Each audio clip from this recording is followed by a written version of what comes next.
Bismillahirrahmanirrahim. Indonesia dengan 17.000 pulau, jika dilihat dari samping, dan jika air lautnya dikeringkan,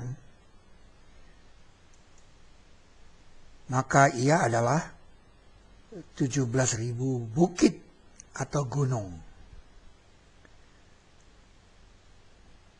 Jadi ketika air laut itu masih kering, masih satu daratan, negeri ini adalah negeri yang paling banyak gunung. Di Pulau Jawa sendiri adalah pulau yang paling banyak gunung berapi di dunia. Mustahil seorang yang dapat gelar Raja Gunung tidak pernah ke sana. Sesungguhnya kami putarkan gunung-gunung, bersamanya bergerak pagi dan petang. Nabi Daud dikatakan sebagai Raja Gunung. Dan sungguh kami telah memberi kepada Daud dari kami kelebihan. Hai gunung-gunung, patuhlah bersamanya, dan burung, dan kami telah lunakkan baginya besi. Di dalam buku Daud Yusuf tentang Borobudur, dikatakan bahwa Sailendra itu artinya Raja Gunung. Saila, Raja, Indra adalah gunung.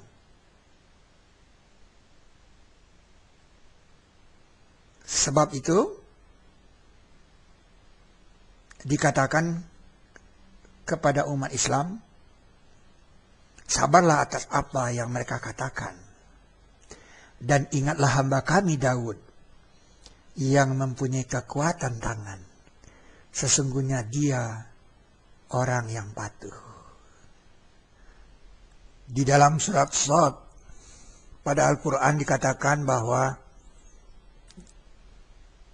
Nabi Sulaiman bisa mengendalikan angin. Maka kami putarkan untuknya angin, bergerak dengan perintahnya kemana saja yang ia kehendaki. Tetapi pada surat Saba ayat 12, dan kepada Sulaiman angin bertiup paginya sebulan dan sorenya sebulan. Fenomena ini menunjukkan bahwa Nabi Sulaiman berada di daerah angin muson.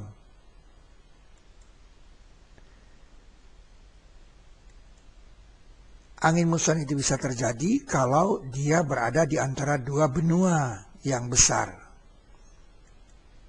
Ketika Asia musim panas, angin bertiup dari Australia ke Asia.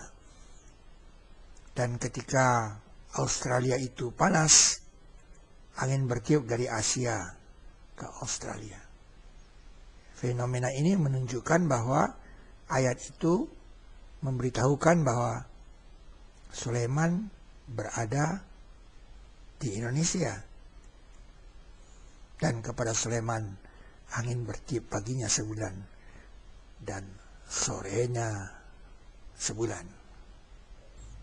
Kode Sabak. Salah satu kode dari Sabak adalah adanya bangunan di lembah yang pernah dipindah dengan kecepatan maha dahsyat. Dan hal itu meninggalkan bukti fisik. Seorang yang berilmu kitab mengatakan, aku bisa mendatangkan dia kepadamu sebelum kembali kepadamu penglihatanmu.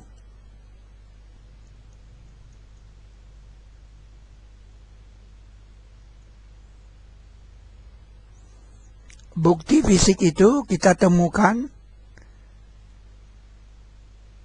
dengan jarak 36 km. Dan itu adalah jarak terbang burung yang ideal.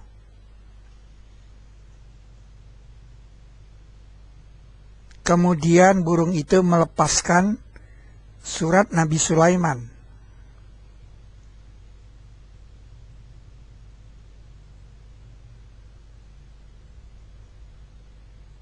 Jarak 36 km itu adalah jarak Istana Ratu Boko dan Borobudur. Surat Nabi Sulaiman itu kita temukan di Istana Ratu Boko di dalam kolam di atas plat emas. Kita masih bisa lihat tulisan Allah pada plat emas itu. Ratu Saba ketika menerima surat itu, ia mengatakan, "Hai para malak, sesungguhnya telah dicampakkan kepadaku satu tulisan yang karim. Ya ayyuhal mala'u, inni ulkiya ilayya kitabun karim." Bukti fisik lain ialah Istana Ratu Boko yang sudah kehilangan bangunan. Di sana masih tertinggal sepotong stupa yang biasa kita temukan di Borobudur.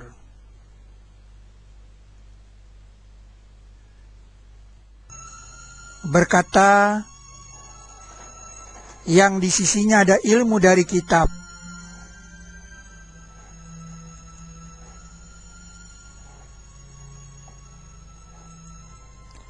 aku bisa datangkan dia kepadamu sebelum kembali kepadamu penglihatanmu. Penglihatan terdekat itu 30 cm. Jadi sebelum cahaya berjalan 60 cm, bangunan itu sudah pindah 36 km. Sehingga kita bisa menghitung kecepatannya.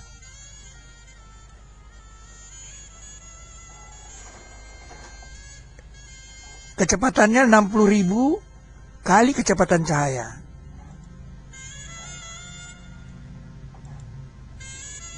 Aku bisa datangkan dia kepadamu sebelum kembali kepadamu penglihatanmu.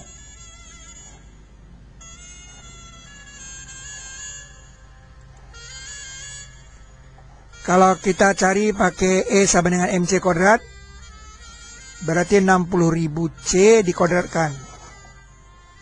Dapatnya 3,6 miliar MC kuadrat. Artinya apa? Energinya 3,6 miliar kali bom atom seberat arupa datu. Padahal bom atom seberat 2 kilo saja sudah menghancurkan Hiroshima dan Nagasaki. Nah, luas bumi itu sekian. Kalau kita bagi dengan 3,6 miliar, kita mendapatkan peta A. 142.000 meter persegi. Jadi sekarang kita bekerja di peta A saja, yang kehilangan energi sebesar MC kuadrat. Dengan hitungan anak SMU kita dapatkan energinya adalah 648 kali 10 pangkat 19 Joule. Nah, kalau 1 kilogram air itu dari 30 derajat Celcius akan diubah menjadi minus juta derajat Celcius, itu dibutuhkan energi minus 4 kali 10 pangkat 6 Joule. Sehingga kita bisa mencari berapa tinggi es yang terjadi kalau temperatur bumi pada waktu itu adalah 30 derajat Celcius air. Kita mendapatkan tinggi es itu 11.400 km minus 1 juta derajat. Jadi seolah-olah pada waktu itu terjadi kulkas bumi yang minus 1 juta derajat Celcius yang tingginya 11.400 km. Ini luar biasa. Itu dengan anggapan masanya arupa datu cuma 72 ton. Bagaimana pendapat Anda jika segelas air dimasukkan ke dalam kulkas yang temperaturnya minus 1 juta derajat Celcius? Apa yang terjadi?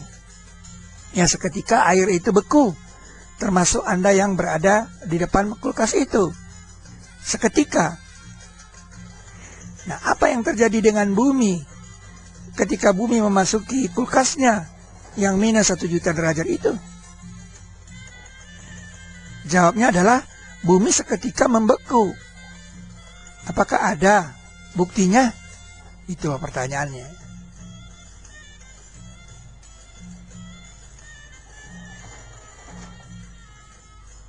Nah, untuk menjawab itulah kita perlu ke Kilimanjaro.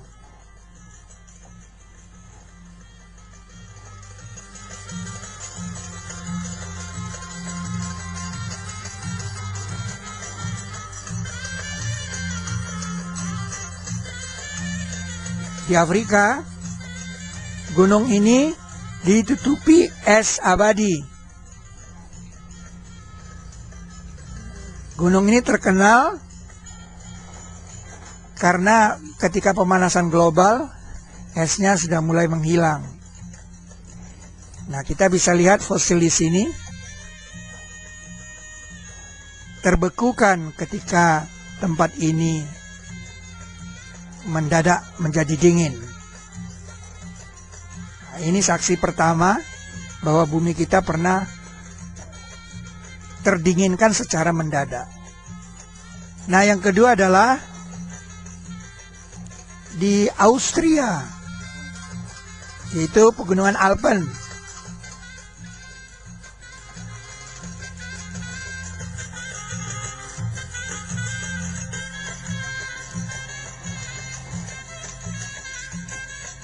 Di pegunungan Alpen ini tahun 1991 ditemukan manusia es, TZ. Dan dia terbekukan ketika dia masih berjalan di lereng bukit ini.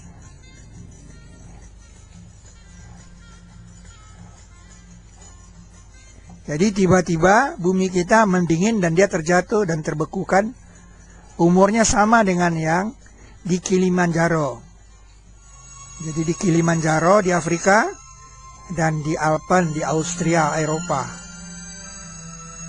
Dua-duanya terdinginkan secara mendadak.